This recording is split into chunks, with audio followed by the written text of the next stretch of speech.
खबर बुलंदशहर से है, जहां जम्मू कश्मीर में धारा 370 हटाए जाने के 6 साल पूरे होने के मौके पर आरएसएस ने किया एक भव्य कार्यक्रम का आयोजन।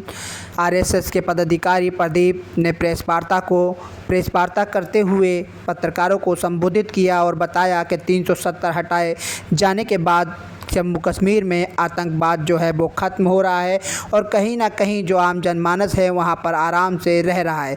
और वहीं उन्होंने बताया कि तिरंगा वहाँ पर नहीं फहराया जाता था, वहाँ ब्लैकआउट किया जाता था। आज बीजेपी की सरकार में वहाँ तिरंगा भी फहराया जाता है और लोग सुकून से वहाँ पर अपना जीवन यापन कर रहे हैं और आतंकवाद समाप्त हो चुका है और आतंकवाद को समाप्त कर दिया जाए।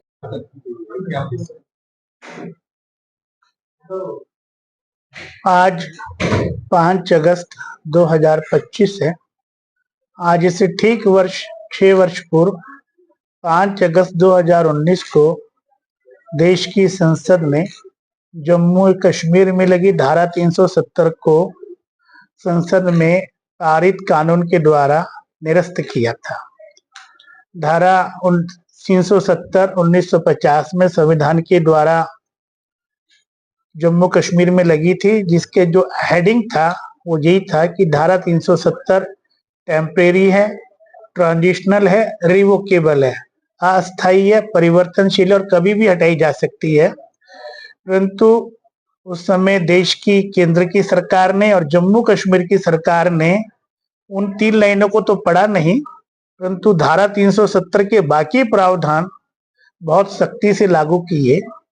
उस कारण से जम्मू कश्मीर में अलगाववाद पनपा, आतंकवाद पनपा, विकास की धारा रुकी, वर्ग की खाइयां बटी, भाई भाई लड़े बटे। 5 लाख कश्मीरी पंडितों को जम्मू कश्मीर से पलायन करना पड़ा, अत्याचार सहना पड़ा, उनके ऊपर अनेक प्रकार के अमानवीय अत्याचार हुए, महिलाओं का बलात्कार हुआ, उनको बेइज्जत किया गया था। वो धारा 370 पूरे देश में अलगाववाद के बीज बो रही थी, आतंकवाद के बीज बो रही थी। जब से धारा 370 जम्मू कश्मीर से हटी है, पूरे देश से आतंकवाद हट गया है। अब आतंकवाद जम्मू कश्मीर के थोड़े से हिस्से में रह गया है। जब से धारा 370 हटी है, जम्मू कश्मीर के अंदर विकास की एक नई दौड़ चल पड़ी है। वहां पे सड़कें नहीं थी, बिजली नहीं थे, मोबाइल नहीं थे, यूनिवर्सिटी नहीं थी, एम्स नहीं थे, आईआईटी आईआईएम नहीं थे।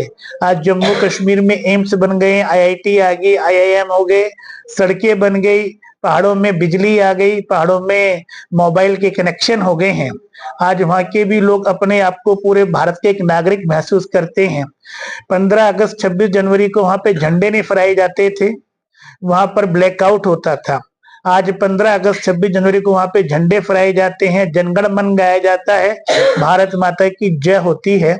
उस सब की जानकारी देने के लिए यहाँ पर कभी एक गोष्ठी हुई थी और आप सब लोगों को ये धारा 370 से पहले का जम्मू कश्मीर और धारा 370 के बाद के जम्मू कश्मीर में क्या अंतर है वो आप लोगों के ध्यान में आई गया है।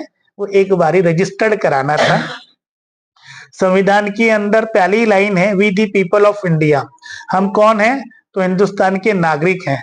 जम्मू कश्मीर में धारा 370 अलग नागरिकता देती थी, बाकी अलग नागरिकता देते थे।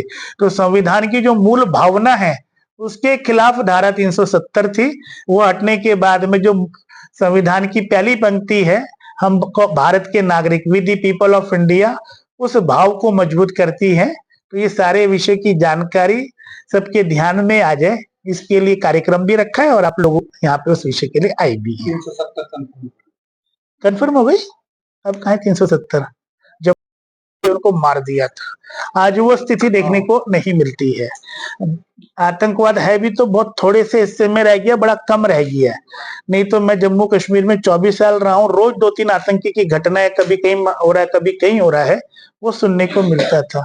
बहुत बड़ा परिवर्तन आया है। अगर आप लोगों ने 1990 का जब वहां पे ब्लैकआउट था, तिरंगा नहीं फहरने देंगे, 26 जनवरी नहीं मनाने देंगे, उस तरह के नारे गूंजते थे, आज जम्मू कश्मीर में और कश्मीर के मुस्लिम मोहल्लों में भी 15 अगस्त को आप देखना कितने तिरंगे फहराए जाते हैं, जनगण मन गाया जाता है। और अब तो बुरहान के पिताजी जो घोषित आतंकवादी था, पिछले साल तो उन्होंने भी तिरंगा ध्वज फहराया, जनगण मन गाया, भारत माता की जय बोली। ये अंतर तो आप लोगों को दिखाई दे ही रहा है।